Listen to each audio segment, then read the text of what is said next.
My friend, you have met a terrible, terrible demise. But, I don't feel too bad about it.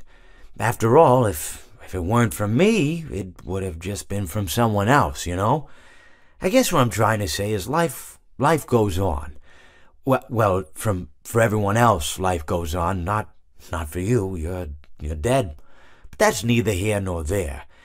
It reminds me of one summer day in the park. I was having just a delightful picnic with my good friend Orville.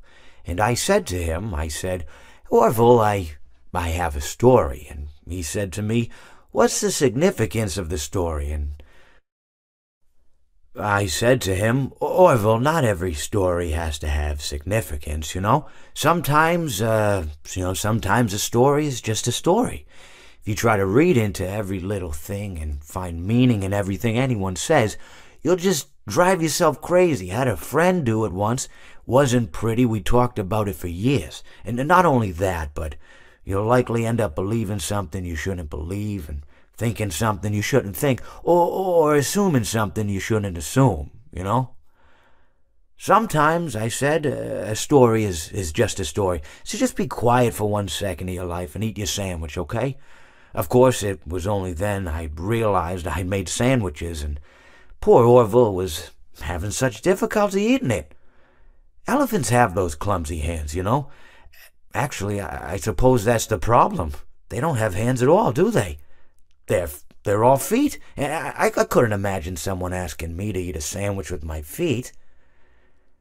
Now, if I recall correctly, there was a bakery nearby. I said to him, Orville, let me go get you some rye bread.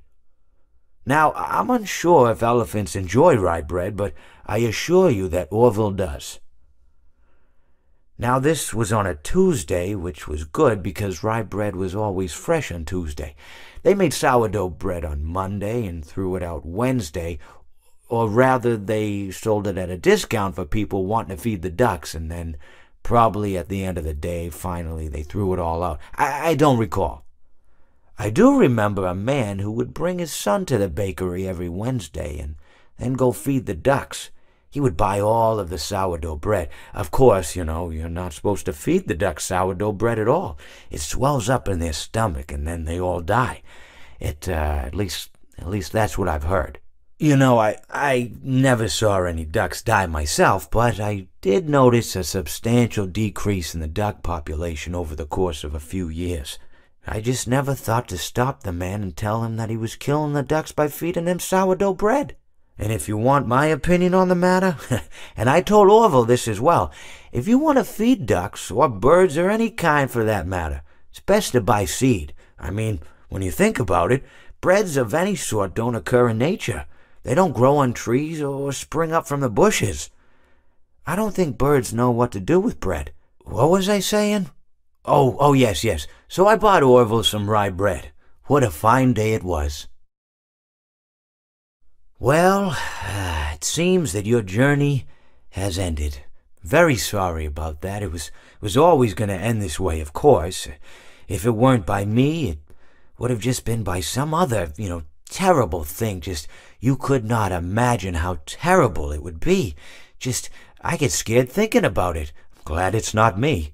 It reminds me of a time I was speaking to my good friend Orville. We were sitting on a park bench watching the pigeons. I was on the left, he was on the... Oh, wait, was I on the right or left? Anyways, it doesn't matter. We were sitting on there watching the pigeons. And I said to Orville, friend, those birds are frozen. And he kind of looked at me like I lost my mind. But I reminded him that it was winter, and often birds will sit in a tree until they freeze. And then they sort of fall to the ground until the sun warms up and they can, move around again. So I said to Orville, you might as well save those breadcrumbs until the birds thaw, because they can't very well enjoy them in the condition they're in.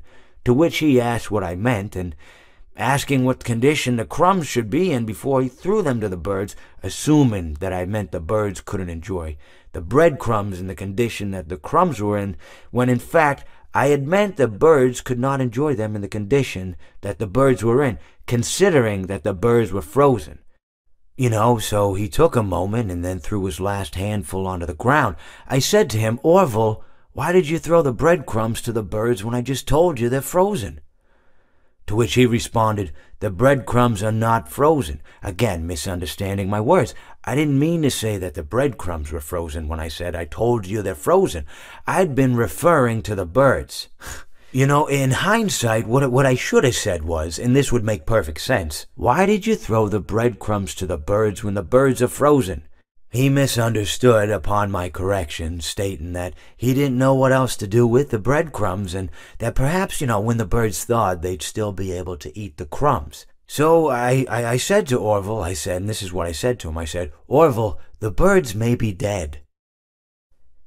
It seems that you have met a horrible demise, my friend, but, these things happen in life. Life goes on. Not for you, obviously. You're dead. But it reminds me of a time I was having a conversation with my friend Orville. We were, where were we? I think we were by the river. We were sitting by the river and watching the fish leap over the falls.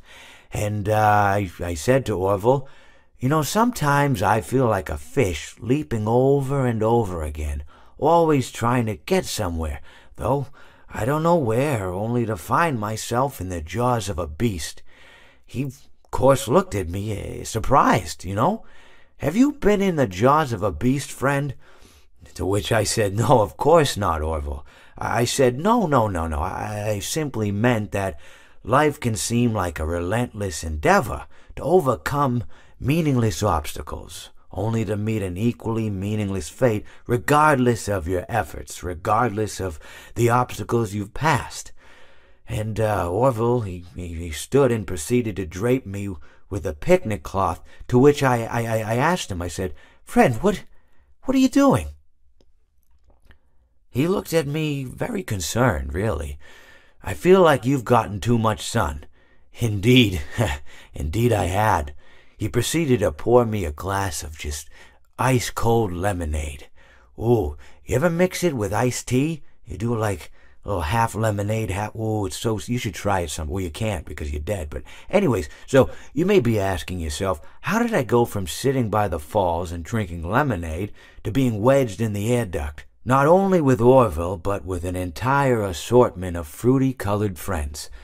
Well, there's really no good answer to that, but perhaps I met a demise of my own at some point, and this is my afterlife or my dream, whatever it might mean. I honestly don't know. Or maybe it doesn't mean anything at all.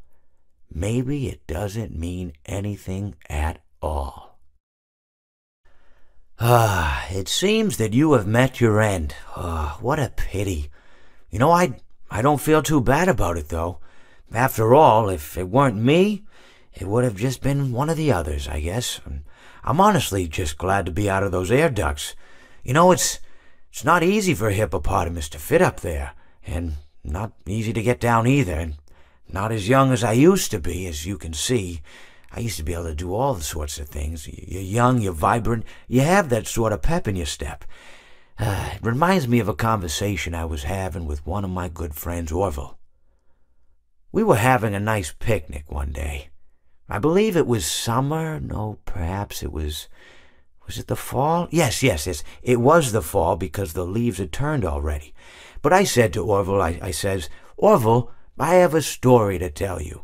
And Orville looked at me, kind of odd and said, what's it about? I said to him, not every story has to be about something, Orville. Sometimes a person just wants to talk. Why does everything have to be a story? I said to him. He just looked at me and he said, well, you said you had a story. And, he was quite right. I did, in fact. I told him I had a story. I suppose if a person just wants to talk, then it's best to not announce that you're telling a story. Telling a story does come with its own pressures and expectations, I suppose. After all, if you're just talking to a friend, then there's no more expectations than if you were talking into the wind.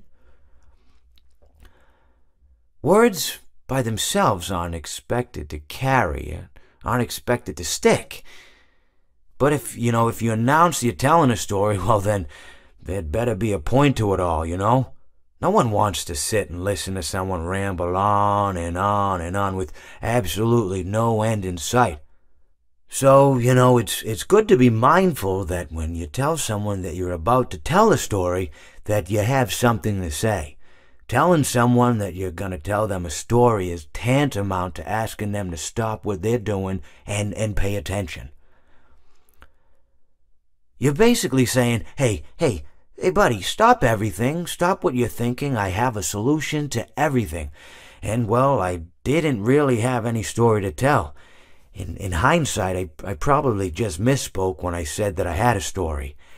I think it would have just been better to tell Orville that I wanted to tell him something rather than tell him that I had a story. But even then, it might have put too much importance on the whole thing. Either way, it was quite a nice day. I remember that we were drinking tea.